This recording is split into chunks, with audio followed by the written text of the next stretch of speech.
For the users that work with pictures, there's two enhancements. First of all, you will see that if I select a picture and I right click and I go down to my CSM, you will see there's more picture related commands added to your CSM. Secondly, you will notice that there's one that's called now clip picture by object.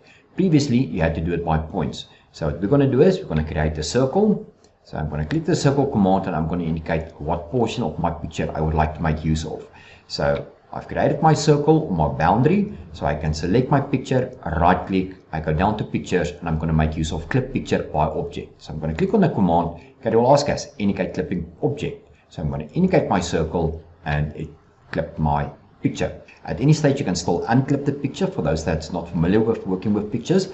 And you can also make use of your context toolbar at the top. As you can see, there is a clip picture extend. So if I click on the command, then I can say clip or I can unclip. So I'm going to use the unclip now, and Caddie will ask us, indicate picture to unclip, indicate the picture, and I'm back where I was.